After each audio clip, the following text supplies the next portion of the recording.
नमस्कार प्रेक्षकांनो, ठरलं तर मग या मालिकेच्या येणाऱ्या भागामध्ये जबरदस्त असा ट्विस्ट येणार आहे। तर प्रेक्षकांनो, इथे आता प्रियाने रागाच्या भरामध्ये जी गोळी सायलीला मारलेली असते ती गोळी आता प्रतिमाने स्वतःवरती झेललेली असते आणि ती गोळी तिला अगदी छातीवरतीच लागलेली असते। त्यामुळे इथे खूपच जास्त रक्तस्राव हा झालेला असतो। घाईघाईने अर्जुन प्रतिमा आत्याला उचलतो आणि गाडीमध्ये टाकून तिला हॉस्पिटलला घेऊन जातो। प्रेक्षकांनो, आता खूप मोठा ट्विस्ट येतो। तर इथे आता खूपच जास्त रक्तस्राव झाल्यामुळे प्रतिमाला ब्लडची गरज असते। तेव्हा इथे आता कुणाचाही ब्लड ग्रुप तिच्याबरोबर मॅच होत नाही, फक्त सायलीचा सोडून। सायलीचं ब्लड हे आता प्रतिमाच्या ब्लडजवळ मॅच होतं आणि इथे सायलीने नकळतपणे का होईना पण आपल्या आईला रक्त दिलेलं असतं आणि त्यामुळे इथे सायलीमुळे प्रतिमाचा जीव वाचलेला असतो। तर प्रेक्षकांनो, जेव्हा प्रतिमा आणि सायली या दोघींचा ब्लड ग्रुप एकमेकींबरोबर मॅच होतो तेव्हा खूप मोठ्या सत्याचा उलगडा होतो आणि त्याचबरोबर इथे आता सायलीने प्रतिमाचा जीव वाचवल्यामुळे रविराज काका आणि पूर्णाजी या दोघांनी आपोआपच सायलीला माफ केलेलं असतं आणि तिचा चांगुलपणा बघून पुन्हा एकदा तिचा सून म्हणून स्वीकार केलेला असतो।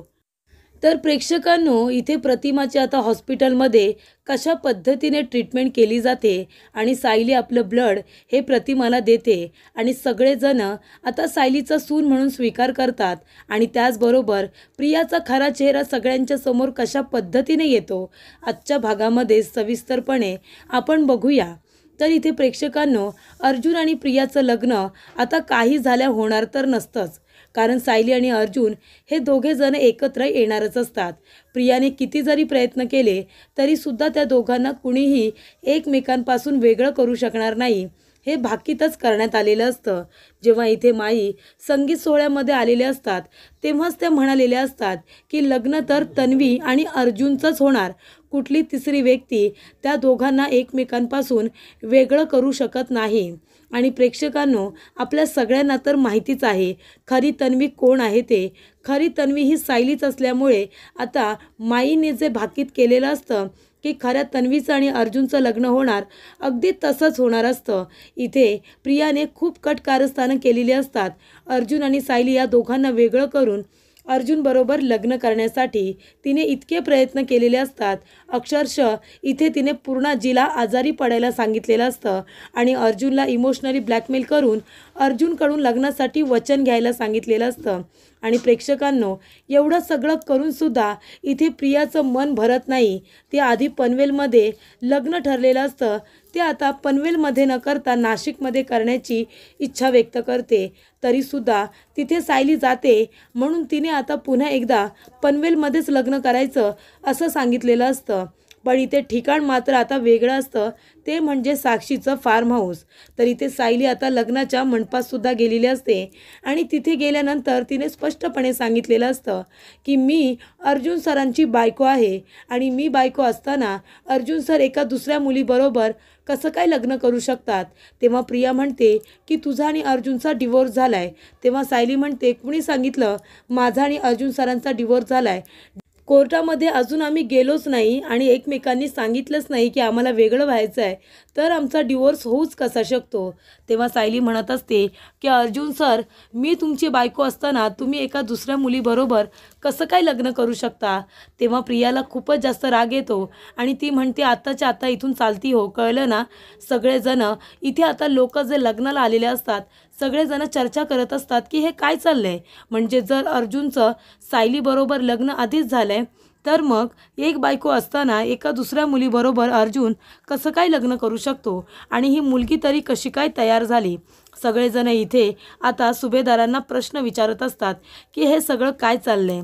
तेव्हा प्रिया म्हणत असते, ए सायली, तू माझं लग्न मोडण्यासाठी इथे पण आलीस का? आत्ताच्या आत्ताच चालती हो। तेव्हा सायली म्हणते की मी एक खोटं बोलले म्हणून मला घरातून हकलून दिलं आणि प्रियाने तुमची ही जी काही फसवणूक केली साक्षीच्या फार्म हाऊसवरती तुम्हाला सगळ्यांना घेऊन आली, ही तीच साक्षी आहे जिने इथे बाबांना विनाकारण खोट्या केसमध्ये अडकवून त्यांना जेलमध्ये टाकलं होतं। महिपतने त्यांच्यावरती नको नको ते आरोप केले होते। त्यांचा बिझनेस इथे आता डुबवण्याचं काम त्या लोकांनी केलं होतं। अर्जुन सरांना धमकी दिली होती, अर्जुन सरांना खोट्या केसमध्ये अडकवण्याचा प्रयत्न केला होता. एवढं सगळं करूनसुद्धा तुम्ही त्या साक्षीच्या फार्म हाऊसवरती आलात या प्रियाच्या सांगण्यावरून. मग ही प्रिया तुमची फसवणूक करत नाही आहे का? ती तुमच्याबरोबर खोटं बोलली नाही का? मग तरीसुद्धा एका अशा मुलीबरोबर तुम्ही अर्जुन सरांचं लग्न लावून देताय, जे आतापासूनच तुम्हाला अंधारात ठेवते, तुमच्याबरोबर खोटं वागते का? तर फक्त अर्जुन सरांबरोबर लग्न करायचं आहे म्हणून.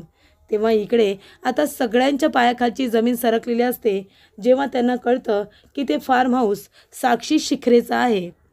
तेव्हा चैतन्य म्हणत असतो की अर्जुनचं लग्न सायली वहिनीबरोबर झालं आहे आणि मंदिरामध्ये झालं आहे, मी स्वतः त्याचा साक्षीदार आहे. तुम्ही कितीही नाही म्हणालात तरीसुद्धा. तेव्हा इथे कुसुमताईसुद्धा आता तिथे आलेली असते. त्यामुळे आता सुभेदारांना आणि किल्लेदारांना काही बोलताच येत नाही, कारण सायली स्पष्टपणे बोलते की अर्जुन सरांची बायको मी आहे आणि माझंच लग्न त्यांच्याबरोबर होणार, प्रियाचं नाही. तेव्हा इथे प्रियाला खूप जास्त राग येतो. पण तिथे आता एक व्यक्ती असते, ती म्हणजे प्रतिमा. प्रतिमा मनामध्ये म्हणत असते की सायली आणि अर्जुनचं एकमेकांवरती प्रेम आहे. तन्वी त्या दोघांना वेगळं करण्यासाठी प्रयत्न करते. अर्जुनचं तन्वीवरती अजिबात प्रेमच नाही आहे, मग तो तिच्याबरोबर लग्न का करेल? मनातून तो अजिबात खुश नाही आहे, कारण त्याचं फक्त सायलीवरती प्रेम आहे आणि दोन प्रेम करणाऱ्या व्यक्तींनी एकत्र आलं पाहिजे. आणि इथे तर तन्वी त्या दोघांना एकमेकांपासून वेगळं करून जबरदस्तीने जणू काही अर्जुनबरोबर लग्न करते. मला जे दिसतंय ते सगळ्यांना का दिसत नाही आहे की अर्जुनच्या मनामध्ये फक्त सायली आहे. आणि तेव्हा इथे प्रतिमाने आता विचार केलेला असतो की नाही, दोन प्रेम करणाऱ्या व्यक्तींना एकमेकांपासून वेगळं करून मी आता माझ्या मुलीचं लग्न अर्जुनबरोबर होण्यासाठी एवढं मोठं पाप करू शकत नाही. तेव्हा ती म्हणते हे चुकीचं आहे. आणि आता प्रतिमासुद्धा समोर येऊन म्हणते, जर इथे अर्जुनला मनापासून तन्वीबरोबर लग्न करायचंच नाही आहे तर तुम्ही सगळेजण त्याच्यावरती जबरदस्ती का करताय? अर्जुनने आधीच सांगितलं होतं तो सायलीशिवाय दुसऱ्या कुठल्याही मुलीचा विचार करणार नाही. त्याने तुम्हाला सगळ्यांना स्पष्टपणे सांगितलं होतं की तो तन्वीबरोबर लग्न करणार नाही. मग तरीसुद्धा पूर्णाई जेव्हा आजारी झाली तेव्हा तिने हॉस्पिटलमध्ये अर्जुनकडून जबरदस्तीने वचन का घेतलं? पूर्णाई, तुला अर्जुनचा आनंद महत्त्वाचा नाही आहे का? जर तुझं एवढं प्रेम आहे अर्जुनवरती आणि त्याने तुझ्यासाठी, तुझ्या तब्येतीसाठी आणि तुझ्या प्रेमापोटी जर एका अशा मुलीबरोबर तो लग्न करायला तयार झाला आहे जी त्याला अजिबात आवडत नाही, तर मग तुम्ही सगळेजण त्याच्या प्रेमाचा आदर का करत नाही? जर त्याला सायलीबरोबर राहण्यामध्ये आनंद आहे तर तुम्ही त्याच्या प्रेमाचा स्वीकार का करत नाही? तू त्याची आजी आहेस ना? कल्पना, तू तर त्याची आई आहेस. मग तुम्ही सगळेजण त्याच्या प्रेमाचा स्वीकार न करता जबरदस्तीने एका अशा मुलीबरोबर त्याला लग्न करायला भरीस का पडताय, जी त्याच्या समोर उभी राहिली तरीसुद्धा त्याला राग येतोय? त्याचा चेहरा तरी बघा. तुम्हाला मनातून असं खरंच वाटतंय का की अर्जुन मनातून खुश आहे, तो आनंदाने हे लग्न करतोय? तुम्ही जर त्याचा चेहरा बघून ओळखू शकत नाही की तो किती नाराज आहे, तो जबरदस्तीने हे लग्न करतोय, तर मग तुम्ही कुटुंब म्हणून त्याला काय समजून घेताय? सगळेजण आनंदी आहात, सगळेजण आपापलं करताय. अरे पण ज्याचं लग्न लावून देत आहे त्याचा तरी चेहरा बघा, तो किती दुःखी आहे ते तरी बघा. तेव्हा इकडे आता प्रतिमाने सगळ्यांना चांगलेच खडेबोल सुनावलेले असतात. ती म्हणते, कल्पना, अगं तुझा राग हा कसला आहे? जर तुला असं वाटतंय की ते दोघं जण खोटं बोललेत तर मग सायलीबरोबर अर्जुन चुकीचा आहे. सायलीने त्याला सांगितलेलं सत्य सांगायला, पण त्याने सांगितलं नाही. मग तू सुनेला घराच्या बाहेर काढलंस आणि अर्जुनला माफ केलंस. याला काय अर्थ आहे? न्याय हा सगळ्यांना सारखाच हवा ना? का तू दोघांना एक चान्स परत दिला नाहीस? का ते दोघांना एकत्र राहू दिलं नाहीस? त्यांचं म्हणणं काय आहे ते एकदा का तुम्ही सगळ्यांनी ऐकून घेतलं नाही? असं आता प्रतिमा सगळ्यांना प्रश्न विचारत असते, ती जाब विचारत असते. सायलीची फक्त एक चूक झाली की तिने तुमच्यापासून हे सत्य लपून ठेवलं, म्हणून तुम्ही तिला घरातून डिरेक्टली हाकलूनच दिलं. तिने घरासाठी काही चांगलं केलंच नाही का? जेव्हापासून ती सून म्हणून या घरामध्ये आली तिने तुमच्यासाठी काहीच चांगलं केलं नाही. ते सगळं विसरून गेलात आणि तिची फक्त एक चूक लक्षात ठेवलीत, म्हणजे सगळा चांगुलपणा एका बाजूला आणि एक चूक एका बाजूला का?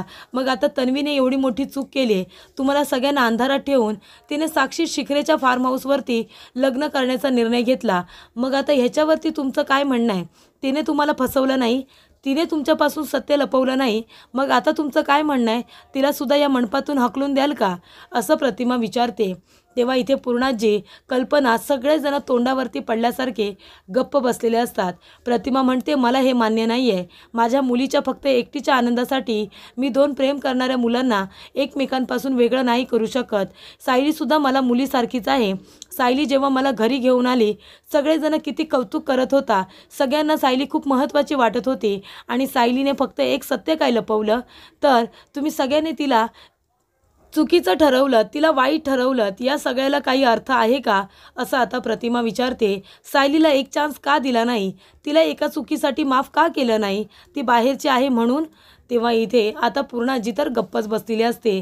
तेव्हा इथे अर्जुनला आता आनंद झालेला असतो. अर्जुन म्हणत असतो की बरोबर आहे, जेव्हापासून लग्न ठरलंय मी किती दुःखात आहे, मी किती वेदना सहन करतोय हे मला माहिती आहे.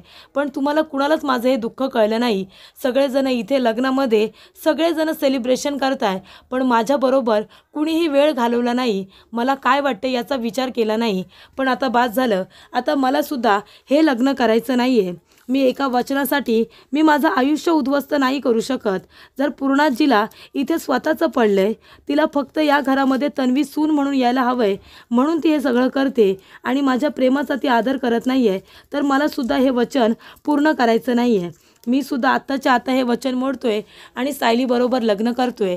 तेव्हा प्रतिमा म्हणत असते की अर्जुन, माझा तुला पूर्ण सपोर्ट आहे. अर्जुन आणि सायलीचंच लग्न झालं पाहिजे. आपण त्या दोघांना जबरदस्तीने वेगळं नाही करू शकत आणि हे पाप आपण कुठे फेडायचं? त्याच्यामुळे आता प्रतिमाच्या बोलण्याला कुणीही टाळत नाही आणि रविराज काका, प्रताप काका सगळेजण गप्प बसतात. कारण इथे अर्जुनचं जर तन्वीवरती प्रेमच नाही आहे, तो लग्न काय करेल? इथे आता प्रिया अकांत तांडव करते, पण कुणीही तिचं काही ऐकत नाही. आणि इथे आता सायली मंडपामध्ये जाते. प्रतिमा म्हणते की गुरुजी, अर्जुन आणि सायलीचं लग्न लावा. आणि इथे आलेले जे काही पाहुणे आहेत त्यांना ती म्हणते की लग्न होणार, पण अर्जुन आणि सायलीचंच लग्न होणार, कारण ते नवरा बायको आहेत आणि त्यांचं एकमेकांवरती प्रेम आहे.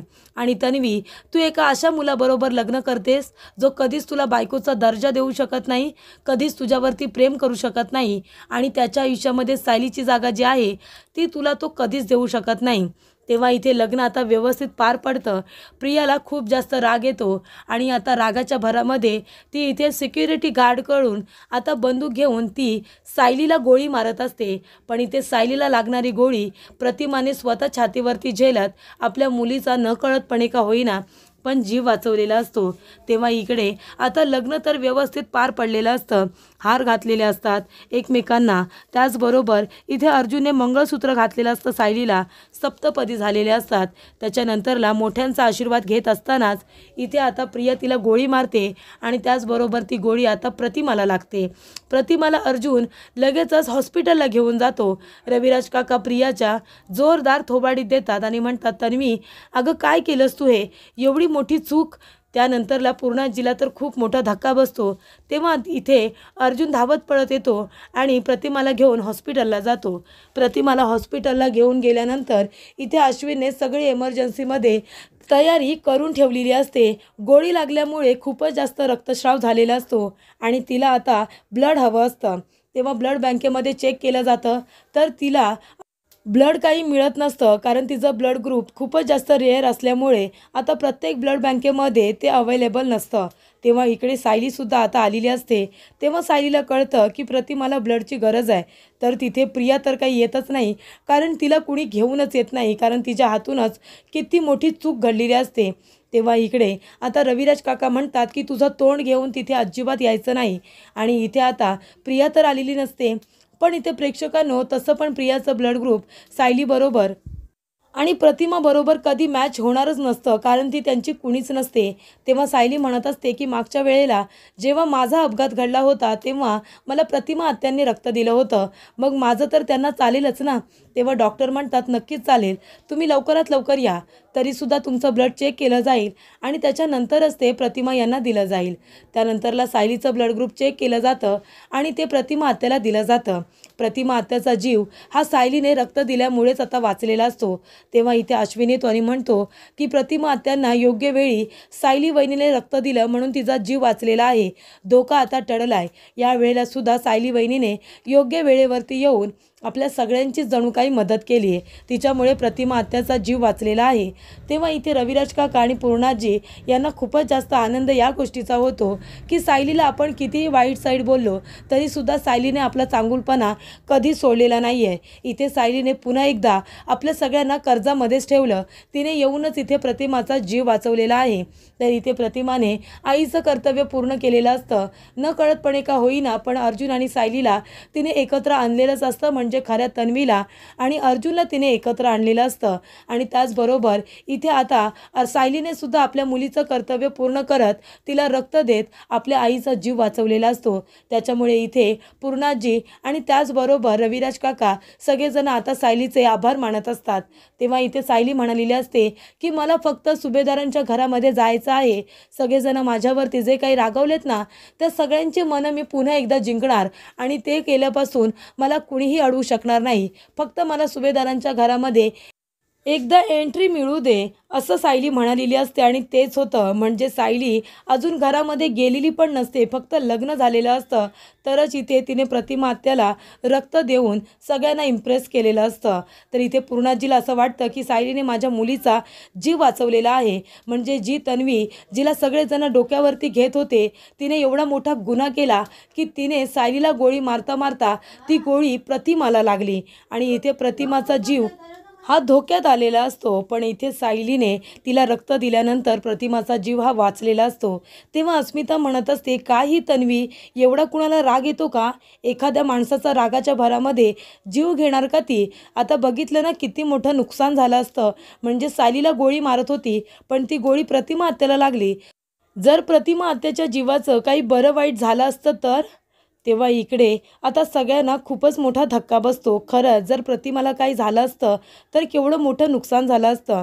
रविराज काका तर खूपच जास्त चिडलेले असतात, ते म्हणत असतात म्हणून मी म्हणत होतो की तुम्ही अर्जुन आणि तन्वीच्या लग्नाचा घाट घालू नका, कारण इथे तन्वीच्या मनासारखं जर नाही झालं तर ती कशी वागेल हे मला आधीपासूनच माहिती होतं। ती एकतर स्वतःचा जीव देईल नाहीतर ती एखाद्या माणसाचा जीव घेईल, असा तिचा स्वभाव आहे असं इथे आता रविराज काका म्हणतात। तेव्हा पूर्णाजी म्हणत असते अरे पण एखाद्या माणसाचा जीव घेण्या इतपत माणसाची मजल कशी काय जाऊ शकते? आणि तसंही प्रतिमाने सांगितलं होतं ना की अर्जुनचं तिच्यावरती प्रेम नाही आहे, मग तिने तरी थोडासा समजूतदारपणा दाखवायला हवा होता ना। तेव्हा इथे सगळेजण आता टेन्शनमध्ये असतातच, कारण कल्पना त्याचबरोबर पूर्णाजी यांनी मिळूनच अर्जुन आणि तन्वीचं लग्न ठरवलेलं असतं। पण इथे आता सगळ्यांना सायली आणि अर्जुनची बाजूसुद्धा समजून घ्यावीच लागते, कारण या लोकांनी खूपच घाईघाईने लग्नाचा निर्णय घेतलेला असतो। पण सायलीने सुद्धा मनाशी ठरवलेलंच असतं की काही झालं तरीसुद्धा लग्न तर माझंच होणार, त्या प्रियाला मी माझ्या कुटुंबाजवळ अजिबात आता जाऊ देणार नाही, त्यांचं आयुष्य उद्ध्वस्त करू देणार नाही। आणि तिने दिलेला शब्द हा पूर्ण केलेला असतो आणि अर्जुन बरोबर थाटामाटामध्ये अगदी सगळ्या लोकांसमोर इथे लग्न केलेलं असतं आणि त्या लग्नासाठी प्रतिमाने सगळ्यात आधी परवानगी दिलेली असते।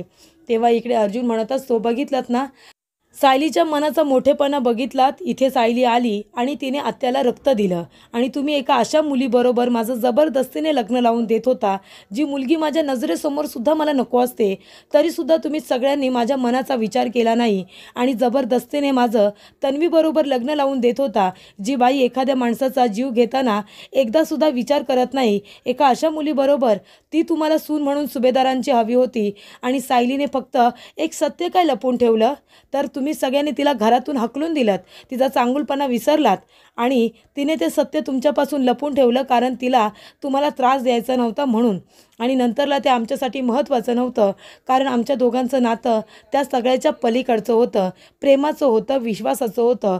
पण तुम्ही लोकांनी खूपच घाई केली आणि त्याचे हे परिणाम आता सगळेजण भोगतायत असं अर्जुन जेव्हा म्हणतो तेव्हा पूर्णाजी आणि कल्पना, सुभेदार, सगळे सुभेदार खाली बघायला लागतात। तेव्हा इथे सगळेजण म्हणत असतात की इथे प्रतिमा आणि सायली यांचं काहीतरी नातं नक्कीच आहे गेल्या जन्मीचं, म्हणून तर दोघीजणी अगदी माईलेकींसारखे राहतात आणि त्याचबरोबर दोघींचं ब्लड ग्रुपसुद्धा एकमेकींजवळ मॅच होतं. जणू काही पूर्णाजी म्हणत असते इथे सायलीच इथे प्रतिमाची मुलगी आहे की काय. ती तन्वी तर प्रतिमाची मुलगी कुठल्याच अँगलने वाटत नाही, कारण प्रतिमाचा रविराजचा एकसुद्धा गुण त्या तन्वीमध्ये नाही आहे. प्रतिमा जितकी शांत आणि सोज्वल आहे, प्रिया तेवढीच इथे आगाऊ आहे असं ती म्हणत असते. तेव्हा इथे आता पूर्णाजी आणि रविराज काका यांना सायलीचा राग अजिबातच येत नाही, कारण तिने जे काही केलेलं असतं आपल्या प्रेमासाठी, नवऱ्यासाठी केलेलं असतं ते आपल्या जागी योग्यच असते आणि तिने आपलं सुनेचं कर्तव्य पूर्ण करत, लेकीचं कर्तव्य पूर्ण करत प्रतिमाचा जीव तर वाचवलेलाच असतो. त्यामुळे इथे आता सायलीवरचा, पूर्णाजीचा आणि रविराज काकांचा जो काही राग असतो तो आता गेलेला असतो आणि त्याचबरोबर त्या दोघांनी तिचा सून म्हणून स्वीकार केलेला असतो.